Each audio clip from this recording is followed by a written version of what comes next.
ഇവിടെ ഒരു പാലം എവിടെ പാലാരിവട്ട പാലാരിവട്ട് പാലം അത് മറ്റേ എന്തുകൊണ്ട് ഉണ്ടാക്കിയെന്നറിയാം നൂൽക്കമ്പി കൊണ്ട് ഇയാള് അതും പറയും അതിനപ്പുറം പറയും 4 പാലം പണ്ട് കഴിഞ്ഞാൽ ഓപ്പൺ ചെയ്യാറായപ്പോഴാണ് 4 കാല് കീപ്പോട്ട് പോയത്. കേസൊന്നുമില്ല ഇല്ലേ ഇത് ശരിയല്ലേ? അൻവർ സാദത്ത് തന്നെ പിടിക്കും അപ്പോ ഈ തവണ പിടിക്കും, യാതൊരു സംശയമില്ല. ഈ 10 വർഷത്തെ പിണറായി ഭരണം എങ്ങനെയുണ്ടായിരുന്നു? അത് ആൾക്കാരെ വഞ്ചിക്കാൻ വേണ്ടി ഓരോ സോപ്പ് പണിയെടുത്ത് ചെയ്തേക്കണത്. സോപ്പിക്ക് മാത്രമേ ഉണ്ടായിരുന്നുള്ളൂ. ഈ അവസാന സമയമായപ്പോഴത്തേനും പിന്നെ ഒരു 400 കൂടി കൂട്ടിയിട്ടുണ്ട്. 400 രൂപ കൂട്ടി 400 രൂപ കൂട്ടിയിട്ടുണ്ട്. ഇപ്പൊ 2000 രൂപ ആക്കിയിട്ടുണ്ട്. ഈ 3 മാസത്തെ ഈ മാർച്ചിലെ ഏപ്രിലിലെ മേലെ ഓണം അല്ല വിഷുവിനുണ്ടില്ല. ഇപ്പം ഇന്നലത്തെ ഞാൻ മൊബൈലിൽ കണ്ടതാണ്. 3 മാസത്തെ 6000 രൂപ കൊടുക്കണമെന്ന് ഇന്നലെ മൊബൈലിൽ കണ്ടതാണ് ഞാൻ. അപ്പോൾ ഈ ഇല്ലാത്ത സംഗതികളൊക്കെ പറഞ്ഞെടുക്കുക. അത് മോദി ഇതേപ്പോൾ 2000 രൂപ വെച്ച് 4 മാസത്തിൽ 2000 രൂപ 6000 രൂപ മാസം കൊടുക്കുന്നുണ്ട്. അത് കിട്ടുന്നുണ്ട്, അത് കൊടുക്കുന്നുണ്ട്. പക്ഷേ ഇത് ഈ നിലനിൽപ്പിന് വേണ്ടി ഇനിയും നിൽക്കാൻ വേണ്ടിയുള്ള പദ്ധതിയിലാണ് മൂപ്പലയുടെ ഈ ഓരോ സ്ഥലത്ത് ഓരോരുത്തരും പറഞ്ഞിട്ടുണ്ടാക്കണത്. അതായത് ഇലക്ഷൻ അടുക്കുമ്പോൾ മാത്രമാണ് ഇതുപോലത്തെ കാര്യങ്ങളുള്ളൂ. അല്ലാണ്ട് ഇലക്ഷൻ അടുക്കുന്നതിന് മുമ്പ് ഏതെങ്കിലും ഒരു തവണ ഈ ഇലക്ഷൻ അടുക്കുന്നതിന് മുമ്പ് ഇപ്പം ഈ 3 മാസത്തെ പെൻഷൻ കാശ് കിട്ടുന്നത് ഏതെങ്കിലും ഒരു സമയത്ത് പറഞ്ഞിട്ടുണ്ടോ? ഞങ്ങൾക്ക് 2-3 മാസത്തെ കുടിശ്ശിക ഉണ്ടായിരുന്നു ഇതിക്ക് മുമ്പ്.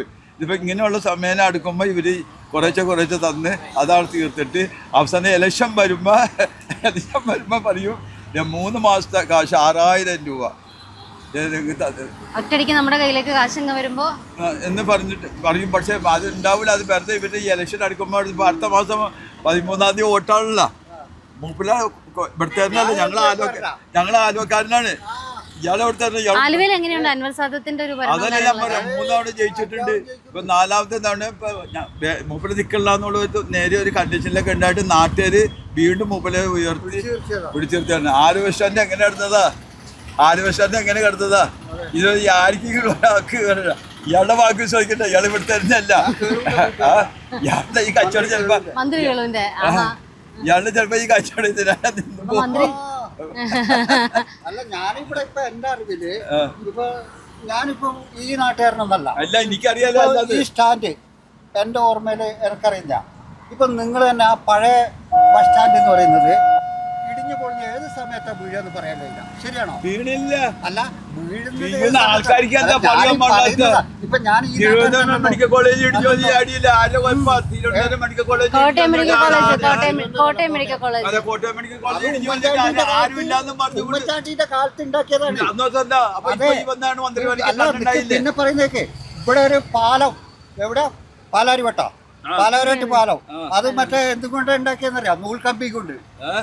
നിങ്ങളെ ഭരണത്തിലാണ് ഇബ്രാഹിം കുട്ടി. നിങ്ങളെ ഭരണത്തിലാണ് ഇബ്രാഹിം കുട്ടി. ഇബ്രാഹിം കുട്ടി അല്ലേ? ഇബ്രാഹിം കുഞ്ഞ്. ഇബ്രാഹിം കുഞ്ഞ്. ഇബ്രാഹിം കുഞ്ഞിന്റെ ഭരണത്തില് ആ ഒരു പാലം വീണു. പക്ഷെ ഈ ഭരണത്തില് നമ്മുടെ ദേശീയ മൊത്തം പാലങ്ങളും വീണോണ്ടിരിക്കുക. റോഡുകൾ കുറെ വീണില്ലേ? അങ്ങനെ ഒരു പാലം വീണിട്ടില്ല. മൊത്തം വീണോണ്ടിരിക്കല്ലേ? ഇവിടെ തന്നെ തൽക്കാലം 4 പാലം കീപ്പോട്ട് പോയി ഇരുന്നിട്ട് പോയില്ല. അതെന്താ സ്ഥലത്തിന്റെ പേര്? ഇയാള് അതും പറയും അതിനപ്പുറം പറയും. 4 പാലം പണ്ട് കഴിഞ്ഞാൽ ഓപ്പൺ ചെയ്യാറായപ്പോഴാണ് 4 കാല് കീപ്പോട്ട് പോയത്. ഇല്ലേ ഇത് ശരിയല്ലേ? അതിപ്പോ രണ്ടാമത് 4 കാലിന് 8 കാലാക്കി ഇതാക്കി പൊക്കി സർവീസ് തുടങ്ങിയേക്കാണ്. അപ്പൊ അത് പിണറായി സർക്കാരിന്റെ കാലത്തല്ലാണ്ട് ഇന്ദിരാഗാന്ധിയുടെ കാലത്താണ്. ഇന്ദിരാഗാന്ധിന്റെ സമയത്താണ് ഈ പാലം പണിതത്. ഇബ്രാഹിം കുഞ്ഞ് പഠിപ്പിച്ചത്. ഇബ്രാഹിം കുഞ്ഞ് പറഞ്ഞിട്ടില്ല. എല്ലാം പറയലേ ഉള്ളൂ. ഈ തെളിയിക്കേണ്ടത് ആരാണ്? തെളിയിക്കേണ്ടത് നമ്മുടെ പ്രതിപക്ഷമല്ലല്ലോ തെളിയിക്കുന്നത്. ആഭ്യന്തര വകുപ്പ് ആരാ ഭരിക്കുന്നത്? ആഭ്യന്തര വകുപ്പ് ആരാ ഭരിക്കുന്നത്? അപ്പൊ അദ്ദേഹമല്ലേ തെളിയിക്കേണ്ടത്? പ്രതിപക്ഷം പറയുന്ന ആൾക്കാർ, പരാതി പറയുന്നവര് അവരാണ് ഈ കേസ് കുത്തിപ്പൊന്തിച്ച് തെളിയിക്കേണ്ടത്. മന്ത്രിമാരെ അഴിമതി ചെയ്തിട്ടുണ്ട്. പക്ഷെ അന്വേഷിക്കുന്നത് അവരല്ലല്ലോ.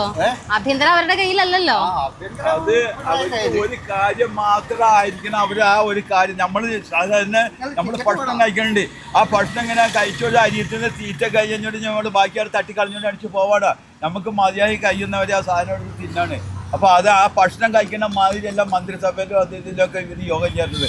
ഒരു ആളും എന്തെങ്കിലും ഒരു കാര്യം പറഞ്ഞാൽ വേറെ 100 ആളുണ്ടാവും അപേക്ഷ കൊടുത്ത് ഇതിലാക്കി കഴിഞ്ഞാൽ. അപ്പോൾ ഈ 100 അപേക്ഷ ഇതിൽ ഒരു ദിവസം കൊണ്ട് തീർക്കാൻ പറ്റുമോ?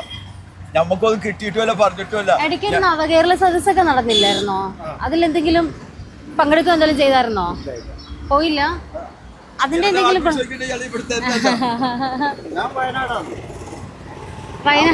വയനാട് എങ്ങനെ നമ്മുടെ ദുരിതാശ്വാസ പ്രവർത്തനങ്ങളൊക്കെ കൃത്യമായിട്ട് എല്ലാവർക്കും കിട്ടിയോ? ആ അച്ഛന്റെ വീടിന്റെ അവിടെ വന്നായിരുന്നോ? എന്തെങ്കിലും പ്രശ്നം ഉണ്ടായിരുന്നോ? 400 വീട് വന്നു, പക്ഷെ ഇനിയും പണിയാൻ കിടക്കുന്നുണ്ട്. അല്ല അതന്നെ, അത് കോൺഗ്രസിന്റെ കുറച്ച് ഫോട്ടമുണ്ട് വെച്ചിട്ട്, അത് ഈ ഇലക്ഷൻ വന്നപ്പോൾ വന്നതാണ് ഫോട്ടോ. ഗവൺമെന്റ് മറ്റേ ഇത് രാഹുൽ ഗാന്ധി ഇല്ല, സോണിയാഗാന്ധി അല്ല, പ്രിയങ്ക ഗാന്ധി. ഓള അവിടുത്തെ MP ആണ്. എന്ന് പറഞ്ഞാൽ അവിടുന്ന് മറ്റേ എന്തിനാ ഓളെ പേര് ഉമാഭാരതിയാ. ഓളെ പേടിച്ചിട്ടാണ് ഇവിടെ വന്നത് ജയിക്കാൻ വേണ്ടിയിട്ട്. അവിടെ നിന്നാൽ ജയിക്കൂല, ഉറപ്പാ. എന്താ അറിയാം, ഓല ഷെഡാണ് അവിടെ സ്കൂളെല്ലാം. ഇവിടുത്തെ സ്കൂൾ കണ്ട കുട്ടികൾ കയറുമ്പോൾ AC ആണ്. എന്താ പറയുക, 100-100 ചില്ലറ സ്കൂൾ പൂട്ടുകയായിരുന്നു കഴിഞ്ഞ ഈ മറ്റേ മന്ത്രിസഭ ഉള്ളപ്പോൾ. അത് ശിവൻകുട്ടി വന്നപ്പോഴാണ് വീണ്ടും ഇതായത്. രവീന്ദ്രനാഥ് അല്ലേ, സ്കൂൾ പൂട്ടിക്കൊണ്ടിരിക്കുകയായിരുന്നു. വയനാടിന്റെ ഒരു സ്ഥിതി എന്ന് പറഞ്ഞാൽ കേളുവേട്ടൻ ജയിക്കും. കേളുവിന്റെ ബെസ്റ്റ് ഫ്രണ്ട് ആണ്. പിന്നെ നമ്മളെ അയലൊക്കെ അതാ ഈ സ്റ്റാൻഡില്ലേ, അത്ര ദൂരേ ഉള്ളൂ. ഞാനിപ്പം വിളിച്ചാ ഓൻ ഫോൺ എടുക്കും. ദോസ്തുക്കളാണ്. വേണ്ട കുഴപ്പമില്ല, കേലോട്ടം തന്നെ വരട്ടെ. എന്റെ അഭിപ്രായത്തിന് ഓൻ വരണം. ഇവിടെ അൻവർ സാദത്തും വരട്ടെ അല്ലേ? ഇവിടെ തന്നെയല്ല, ഈ കേരളം കംപ്ലീറ്റ് ഇന്ത്യ ഒട്ടാകെ കോൺഗ്രസ് ജയിക്കട്ടെ. 49 സീറ്റാണുള്ളത്. 24 സംസ്ഥാനത്ത് ഉണ്ടായ കോൺഗ്രസ് ഇപ്പൊ ആകെ 49 സീറ്റ് കൊണ്ടിരിക്കാം. അവരെന്നെ ഇപ്പൊ രാജ്യസഭയിൽ BJPക്ക് വോട്ട് ചെയ്ത്, രാജ്യസഭയില് ലോകസഭയില് ഈ മറ്റേ ഇലക്ഷൻ ഇവിടെ മാത്രമേ ഉള്ളൂ. മതി, നമ്മളെ ഒരാൾ മതി. വൃന്ദക്കാരായിട്ട് നമ്മളെ ഈ ഇവിടെ എവിടെ ഒരു സ്ഥലം പ്രശ്നം ഉണ്ടായില്ലേ, ഓരോ സ്ഥലത്തും അവിടെ എത്തുന്നതാരാന്ന് ഒരാള് നമ്മൾ മതി, ഒറ്റ ആള്. ഇപ്പൊ ജോൺ ബ്രിട്ടാസ് ഈ കന്യാസ്ത്രീകളെ ആരോ കൊറോണത്തിൽ ആക്രമിച്ചില്ലേ, അവിടെ എത്തിയതാരാ? കോൺഗ്രസ്സുകാരല്ല, ഫസ്റ്റിലെത്തുന്ന CPM-കാരനാ. പക്ഷെ അവിടെ എത്തുന്നുണ്ടോ? നമ്മുടെ കേരളത്തിൽ നടക്കുന്ന കാര്യങ്ങളിലൊന്നും അല്ല. ഇപ്പൊ ഞാൻ പറഞ്ഞുതരാം, അവിടെ നടക്കുന്നവർ ഇവിടെ എന്തെങ്കിലും നടക്കുന്നില്ല. അല്ല, ബ്രിട്ടാസിനെ ചേട്ടൻ നേരിട്ട് കണ്ടിട്ടുണ്ടോ നമ്മുടെ എന്തെങ്കിലും ഒരു പ്രവർത്തനത്തില്? ഇല്ല. പക്ഷെ ഏറ്റവും കൂടുതൽ ഫണ്ട് കേരളത്തിലേക്ക് കൊടുത്തത് ആ MP ആണ്, ബ്രിട്ടാസ് MP. അത്തരത്തിലൊരു കണക്ക് ഇപ്പൊ പിന്നെ നമ്മളെ വയനാട്ടിൽ ദുരിതാശ്വാസ ഇത് വന്നില്ലേ, അതിൽ ഏറ്റവും കൂടുതൽ കൊടുത്തത് ഓനാണ്. ചോദിച്ചു നോക്ക്, നിങ്ങൾ അന്വേഷിച്ച് ചോദിക്കാം. നിങ്ങൾ ചാനലുകാരുണ്ടെങ്കിൽ അന്വേഷിച്ചു നോക്കും. ഇതിപ്പോ ഇതില് വരുമോ? നമുക്ക് നാളത്തേക്ക് വരുത്താം.